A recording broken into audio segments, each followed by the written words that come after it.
तन्हा अनिल फ़हशाइ वल मुनकर। बेशक नमाज फ़ुहुश और बुरे कामों से बचाती है। सूरह अल-बकरा की आया है। What do you think Hamas के आज के दौर में हाउ इम्पोर्टेंट इज़ दिस आया? ये बहुत इम्पॉर्टेंट आयत है इस सेंस में, क्योंकि ये एक एसेंस बताती है हमें कि आजकल का अगर जो फितना है उसको कॉम्बैट किस तरह करना है। और ये एक कॉम्प्रिहेंसिवली यानी एक आयत के अंदर जो है ना उस चीज़ की जो method of destruction of the evils we are facing right now, specially फहाशी के, ठीक है ना, और बुराई जो कि फैलती चली जा रही है और जो हम देखते हैं डेली बेसिस पे, उसका तोड़, उसका कॉम्बैट मेथड जो है वो नमाज है। अल्लाह अकबर। और देखें कि सबसे बड़ा मसला यूथ का, जेन जी का, बिल्कुल यही है, फहाशी और पोर्नोग्राफी एडिक्शन और जो कंटेंट है टिकटॉक का, और जिस तरह की बदनज़री होती है यूनिवर्सिटीज़ में, फिर जो लिबास आजकल हो गए हैं अपोजिट जेंडर के, तो ये सारी जो चीज़ें हैं, और अफेयर्स, फिर हराम रिलेशन, अल्लाह माफ़ करे, फिर तरह तरह के गुनाह, उसकी लत पड़ जाना, एडिक्शन हो जाना। तो व्हाट अ सलूशन, यानी इन्न सलात तन्हा अनिल फ़हशाइ वल मुनकर, यानी अल्लाह सुब्हानहू तआला ने एज इफ़ के स्टेटमेंट, वो चैप्टर ही क्लोज कर दिया कि दिस इज़ इट, यही है सलूशन। नमाज के करीब आओ और देखो कि तुम्हारी नमाज तुम्हें फ़ुहुश और बुरे कामों से बचाती है। बिल्कुल ऐसे ही। अली भाई, आप ही ने एक दफ़ा मेंशन किया था कि एक बंदे ने आपसे पूछा कि व्हाट इज़ द, एक लफ्ज़ में बताएं कि what is the problem of the youth today, एक लफ्ज़ के अंदर। सही। तो लफ्ज़ पहले आपने सोच के, जो आपने कहा कि मैंने पहले जनरल सा जवाब दे दिया क्योंकि वो वक्ती तौर पर पूछा जा रहा था, लेकिन बाद में आपने ज़रा सोचा तो आपको एक लफ्ज़ में वो पूरी चीज़ कॉम्प्रिहेंसिवली निकली, और वो ये थी डिस्ट्रैक्शंस। सही। डिस्ट्रैक्शंस एक ऐसा लफ्ज़ है जिसके अंदर ये सारे जो मसले हैं ना, यूथ के मसले, वो कॉम्प्रिहेंसिवली कैप्चर होते हैं। सुभान अल्लाह, बिल्कुल सही। मिसाल के तौर पर ये जो पोर्नोग्राफी है, ये जो सोशल मीडिया एडिक्शन है, ये जो फहाशी का देखना है, और यानी ये सारी चीज़ें किस तरह हो रही हैं कि एक जो बंदे का पर्पस है, जो रास्ता है, उससे वो डिस्ट्रैक्टेड हुआ हुआ है, इधर उधर की चीज़ों के अंदर बहुत ज़्यादा लगा हुआ है। यस। और इसका सोल्यूशन जो है, जो वन वर्ड सोल्यूशन है ना, वो सलाह है। अल्लाह अकबर, अल्लाह क्यों? अकबर। क्योंकि देखें, अगर आप देखें आपका फोकस मैनेजमेंट, सही, आपकी जो स्पिरिचुअल मैनेजमेंट, ठीक है, आपकी फहाशी से जो आपको बचाना, आपको बाकी यानी वो स्ट्रेंथ मिलना जिससे आप फहाशी से बच सकें। यानी अब अगर वन वर्ड एनालिसिस करें तो एक तरफ डिस्ट्रैक्शन है जो ईवल है यूथ के लिए, और उसका सोल्यूशन जो है वो सलाह है। अमेजिंग। और देखिए, ये without ifs and buts accept करना होगा। अब इसमें बहुत से इफ्स एंड बट्स आ सकते हैं कि नहीं, देखें वो फ़लाना तो नमाज़ पढ़ता है लेकिन वो झूठ भी बोलता है, देखें नहीं वो फ़लाना नमाज़ पढ़ता है वो बिज़नेस में फ़्रॉड करता है, फ़लाना नमाज़ पढ़ता है लेकिन वो फिर भी गुनाह करता है। देखें भाई, फ़लाना अगर ये करता है तो आपने अपनी नमाज़ पढ़नी है, और आपने उस अंदाज़ में पढ़नी है जैसे नमाज़ पढ़नी चाहिए। आप उस अंदाज में पढ़ेंगे इंशाल्लाह, जिसको हम इस पॉडकास्ट में डिस्कस भी करेंगे, तो इंशाल्लाह अल्लाह सुब्हानहू तआला की ये बात हक है। इन्ना के यानी बेशक, ये अफर्मेशन है अल्लाह सुब्हानहू तआला की वजह से। इन्ना सलाता, बेशक नमाज, यानी इसमें डाउट ही कोई नहीं है, फहाशी और बुरे कामों से बचाती है। मैंने कितने यूथ देखे हैं हमास के जो खुद आके उन्होंने बताया कि अली भाई, हमने अपनी नमाज को ठीक करना शुरू किया, मस्जिद में जाकर वो एनर्जी लेना शुरू की, वो स्पिरिचुअलिटी जो एक मस्जिद की है, वहाँ मुसल्ले पर बैठना शुरू किया, नमाज से थोड़ा सा पहले जाना शुरू किया, स्पेशली फजर। जिसने अपनी फजर नमाज ठीक की है ना, ये तो आप खुद भी एक्नॉलेज करेंगे।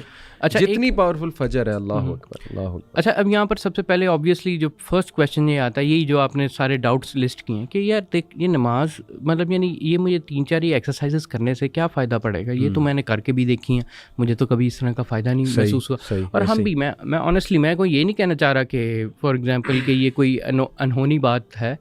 हम भी जब यंगस्टर थे, ये थे, और जब हम नमाज़ें पढ़ते थे, और जिस तरह की नमाज़ पढ़ते थे, जैसे भी पढ़ते थे, जिस तरह पेरेंट्स ने हमें भेज दिया वगैरह, लेकिन उसके अंदर जो है ना, हमें एटलीस्ट ये चीज़ें नहीं फील होती थी। जो भी जो हमने अभी शुरू में समराइज़ किया, इट डिडंट रियली फेल्ट। यानी इस तरह की, हम ये नहीं है कि उनके लिए हम कोई अनहोनी बात करें, हम बताते हैं कि ये डी क्लटर किस तरह करना है बंदे को। कि फॉर एग्जाम्पल, अगर ये जो वाकई में अगर ये फहाशी से दूर करती है तो ये मुझे क्यों नहीं दूर करती? बिल्कुल ठीक। इससे पहले ये है कि ये लोगों को समझना चाहिए कि नमाज है क्या, सही, और फिर अंदर इसके ये क्यों आपको फ़र्क नहीं दे रही, why is it not affecting you the way it is claimed in the Quran. Very good, यही बात हम इंशाल्लाह डिस्कस करेंगे। मैंने जैसे बताया, कई नौजवानों ने खुद बताया कि हमने वो फ़वाइद उठाना शुरू किए जो हदीस में है नमाज के, और उन पे पॉन्डर किया और अपना दिल दिया, we gave our hearts to नमाज, टू सलाह, और हम वो फोकस लेकर आए और मस्जिद में गए, वो फ़वाइद उठाए, वहाँ पर बैठे, नमाज सलाम फेरने के बाद उसी जगह कुरान की रेसिटेशन की, तो अमेजिंग रिजल्ट्स, मतलब दे अचीव्ड अमेजिंग रिजल्ट्स। अच्छा, कुछ सिनेरियोज, इनमें से कुछ सिनेरियो से हो सकता है मैं और आप भी रिलेट करें। पास्ट में हम नमाज, एक टाइम था नमाज नहीं इतनी हम पढ़ते थे रेगुलरिटी से, ऐसा नहीं था कि पढ़ते ही नहीं थे। अल्हम्दुलिल्लाह पेरेंट्स की तरफ से था, वालिदा की तरफ से स्पेशली हमेशा से रियलाइजेशन कि पढ़ो पढ़ो पढ़ो। मेरा तो वक्त भी माशाल्लाह बचपन में मेरे घर के बिल्कुल सामने मस्जिद थी, बिल्कुल सामने, फैसलाबाद की मैं बात कर रहा हूँ, तो वो भी एक बड़ा एज था। बहरहाल अक्सर ऐसे भी होता था, हम क्रिकेट खेल रहे होते, जब मैं 7-8 क्लास में था, गली में मगरिब की नमाज होती थी, हम क्रिकेट खेलते रहते थे। अक्सर ऐसे हुआ, अल्लाह माफ़ करे, बुजुर्ग गुजरते हुए घूरियाँ मारते थे, कुछ डांट भी देते थे, कुछ बात भी करते थे, हम कहते थे नहीं नहीं अंकल अभी आए, वही जैसे आजकल। बिल्कुल टिपिकल आपने स्टोरी बताई है। ये मैं ना रहता था अल्लामा इकबाल मेडिकल कॉलेज की कॉलोनी है वहाँ पर ना, तो यानी जना हॉस्पिटल के साथ, तो वहाँ पर भी ना ग्राउंड और मस्जिद और ये सारा सिनेरियो वही है। और वहाँ पर एक बहुत खूबसूरत अंकल होते थे, ही वॉज वेरी एजेड, ठीक है ना, और वी ऑल न्यू हिम, ठीक है, and the reason we knew him कि क्योंकि वो यही करते थे। अब एक साथ पार्क है और पार्क के आगे मस्जिद, यानी एक घर हमारे इधर है, बीच में पार्क है और आगे मस्जिद है। अब वो जो पार्क के रास्ते में आता है, हम सारे उधर होंगे, ठीक है, अब उन्होंने आके ना आवाज़ लगानी है कि आ जाओ, ये करो वो करो, और हम भी जो है ना अंकल कभी कभी ग्राउंड में आ जाना उन्होंने, और हमसे बात करना कि आ जाओ, अच्छा अंकल कर लेंगे, ये है वो है वगैरह वगैरह। कुछ एक आध दो चार कभी कभी वो आ भी जाते थे साथ, लेकिन जो है ना वो ये बड़ी कॉमन स्टोरी है, ऑलमोस्ट हर दूसरे यंगस्टर की है। बल्कि मेरे एक दोस्त तो बहुत ही अजीब और आउट ऑफ द ब्लू एक एक्सक्यूज़ देता था। मेरा एक दोस्त था, आजकल वो मीडिया में है, खैर नाम नहीं लूँगा, तो उसने कहना अंकल को, जब भी वो अंकल उसे कहते थे नमाज़ पढ़ो, तो उसने कहना कि अंकल देखें मेरा अल्लाह से कुछ और ही ताल्लुक़ है, तो आप जो है ना हमारे बीच में ना आए, मेरा जो है ना अल्लाह ताला से मेरी कुछ और सेटिंग है। तो बहरहाल क्या सेटिंग होती थी वल्लाहु आलम, और आजकल भी कुछ लोग कहते नहीं मेरी अल्लाह से एक स्पेशल सेटिंग है, तो कौन सी सेटिंग है भाई हमें भी बता दें, जो सहाबा को नहीं मिली, जो प्रॉफेट देखें नबी पक्के नमाजी, सहाबा पक्के नमाजी, हमारे इस्लाफ पक्के नमाजी, तो ये कौन सी सेटिंग है जो उन्हें मिल गई बाकियों को नहीं मिली। एनीवे कुछ सिनेरियोज आपके सामने रखता हूँ। एक सिनेरियो ये देखा गया है जब हमने यूथ के साथ बातें की, कुछ सवालात लिए उनकी यूनिवर्सिटीज़ वगैरह में जाके। अब मैं ये बहुत कम कहता हूँ कि काउंसलिंग की, क्योंकि कई लोग ये समझते हैं कि हम काउंसलिंग बहुत रेगुलर करते हैं। टू बी ऑनेस्ट हमारे पास इतना टाइम नहीं निकलता unfortunately because of so many activities, but anyway we try our best. अगर कोई एडवाइस तो उससे एक किस्म की हम बात हम कर लेते हैं। एनीवे तो मुझे पता लगा यूथ से बात करके कि एक रीज़न ये है कि एक बंदा वो कांस्टेंट किसी हराम में इन्वॉल्व है, यानी मिसाल के तौर पे इन अ कांस्टेंट हराम रिलेशनशिप। अब उसको नमाज पढ़ते हुए गिल्ट होगी, और ये बताया हमें नौजवानों ने कि देखें हम पढ़ना चाहते हैं लेकिन फिर हमारे जहन में आता है कि नहीं हम तो एक कांस्टेंट हराम में इन्वॉल्व हैं, यानी उनको वो गिल्ट भी आ रहा होता है, फिर उनको ये भी होता है कि यार फ़ायदा क्या, मैंने फिर जब ये हराम करना है मेरे से छूटेगा ही नहीं, तो फिर फ़ायदा क्या। तो ये व्हाट डू यू थिंक कि ये एक आपने भी देखा है अपने किसी यूथ से बात करते हुए? ऐसा ही है, बल्कि ये मुझे एक वाक़या बड़ा ज़बरदस्त याद आता है। मैं और ज़िशाना FC कॉलेज में होते थे, तो ना ऊपर एक डेटिंग स्पॉट होता था। अब वो होता था, वो एक किस्म का उन्होंने डेटिंग स्पॉट बनाया होता था, लेकिन हम वहाँ पर इसलिए जाते थे क्योंकि वहाँ ना आइसोलेशन जगह होती थी, और ना दो वो बिछी होती थी एक शीट्स जिसमें ना आप नमाज़ पढ़ सकते थे। तो अब वो है कि हम तो गए तो नमाज़ पढ़ने गए, तो हम नमाज़ पढ़ रहे थे, तो एक बंदा जो है ना वो वहाँ पर बैठा हुआ था अपनी मतलब उसके साथ, तो वो छोड़ के आके हमारे साथ ना नमाज में लग गया। अच्छा, ठीक है ना। अच्छा, तो वो हम एक तरह का फील किया कि ये देखें कि एक बंदे के अंदर कोई गिल्ट थी, बिल्कुल ठीक है, जिसमें उसने वो चीज़ छोड़ी और आके जो है ना वो हमारे साथ जो है ना वो लग गया।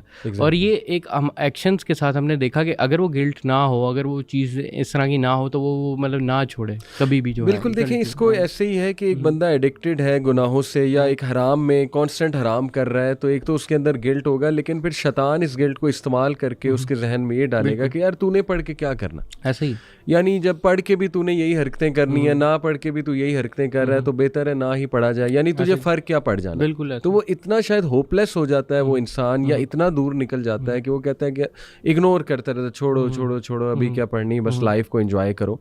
तो एक तो ये बड़ी कॉमन रीजन जो है ना ये बिल्कुल इसमें ये होता है कि शैतान आपके पास आता है और वो आपको ये बार बार जो है ना वो कर रहा होता है कि अच्छा मतलब यानी ठीक है तूने पढ़ लिया, तेरे गुनाह माफ़ हो जाएंगे सारे, अब ये सारा इस तरह कर लेगा, इसके बाद क्या कर लेगा, इस एक से क्या फ़र्क पड़ेगा, एक से क्या फ़र्क पड़ेगा। अल्लाह। तो वो एक से जो क्या फ़र्क पड़ने वाली जो चीज़ है ना वो बहुत ज़्यादा जो है ना वो बार बार उसमें की जाती है। ठीक है। और ये ना आप गौर करें कि शैतान का जो अमल है ना वो वहाँ पर बड़ा इम्पॉर्टेंट है। अगर आप कंपेयर करो, इम्पॉर्टेंट से मुराद मेरा मतलब यानी काफ़ी अपेरेंट है। हाँ। अब होता ये कि आम तौर पर मिसाल के तौर पर जब आपने नमाज़ के लिए जाना है ना तो आपको फील हो, अगर आपने वैसे कोई अपनी गेम शेम खेलने जाना है ना उसके अंदर आपको ज़रा मतलब यानी जूते उतारने हैं, सॉक्स वगैरह उतारने, तो बहुत कोई मसला ही नहीं है, वो तो आप फ़ौरन करोगे। लेकिन अगर नमाज के लिए वो जब बंदा पूछता है तो ये छोटी छोटी चीज़ें जो है ना वो एडअप होती हैं। यार मुझे जूते उतारने पड़ेंगे, मुझे सॉक्स उतारनी पड़ेंगी, मुझे वो, और ये ना बहुत ज़्यादा उनको ना सर पे लेके ना वो इन चीज़ों को ना अपने ऊपर लेके आता है। और वो एक बैरियर नहीं, मैं कहने का कि वो मल्टीपल बैरियर इस्तेमाल करता है। एक आपके जो गिल्ट है, जो आपके गुनाह के गिल्ट है, फिर उसके बाद कहता है यार इसमें ये मुशक्क़त लगनी पड़ेगी, मैंने जूते पहने हुए हैं, मैंने ये किया हुआ, मैंने वो किया, मतलब वो सारी चीज़ें ना बहुत ज़्यादा ना ऐड होती जाएंगी। एग्जैक्टली। अच्छा, इसका एक जवाब बड़ा ज़बरदस्त जी कि एक बंदा सोचे कि यार मेरे तो गुनाह ही बहुत हैं, मुझे पढ़ने का फ़ायदा क्या होगा, या एक नमाज़ पढ़ के मुझे क्या मिल जाएगा, मेरे कौन सा गुनाह छूट जाएंगे। एक सच्चा वाक़या, यूके के एक शेख हैं, उन्होंने सुनाई ये स्टोरी कि उनके पास एक यंगस्टर आया, और बिल्कुल वही वाक़या जैसे रसूलुल्लाह सल्लल्लाहु अलैहि वसल्लम के पास एक यंगस्टर आया, उसने कहा या रसूलल्लाह मुझे ज़िना की इजाज़त दीजिए।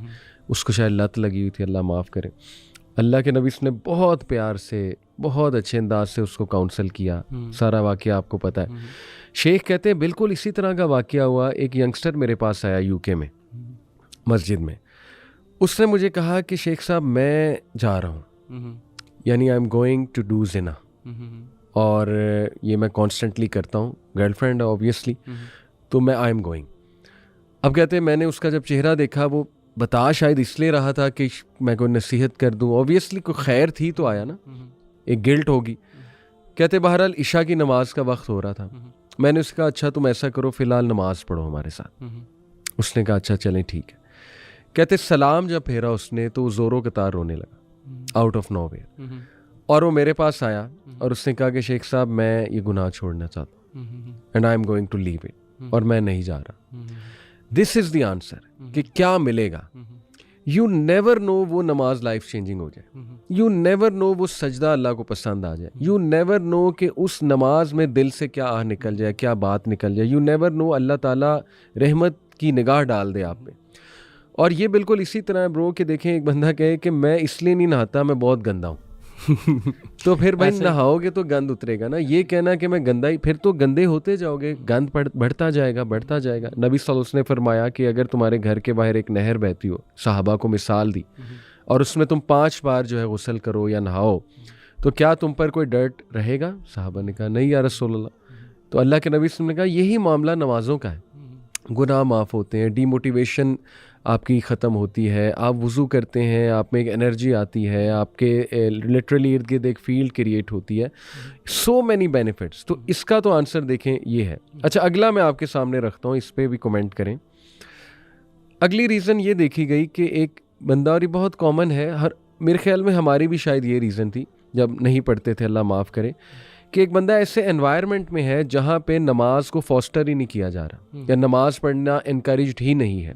जैसे बंदा एक कॉरपोरेट में काम कर रहा है, एक कंपनी में काम कर रहा है ही नहीं, मस्जिद एग्जिस्ट ही नहीं करती, खुद करनी है, मुसल्ला एक आधा होगा, पढ़नी है तो पढ़ लो, लेकिन अलग से कोई स्पेस डेडिकेटेड नहीं है, या कोई स्कूल है वहाँ पे कुछ स्पेस डेडिकेटेड नहीं है। तो मेरे ख्याल में we have been through this कि दोस्त भी इर्द गिर्द नहीं पढ़ रहे, ना कोई मस्जिद का इंतज़ाम है इर्द गिर्द, ना कुछ और है, तो फिर बंदा कहाँ पढ़े नमाज? बिल्कुल, ये जो स्पेशली कॉर्पोरेट इन्वायरमेंट्स है, स्कूल की इन्वायरमेंट्स है, स्कूल जाते हैं 1:30-2 बजे तक, टीचर्स जो हैं वो फुल ड्यूटी पे वो लगे होते हैं, ना बच्चों को इनकरेज किया जाता है इस चीज़ में।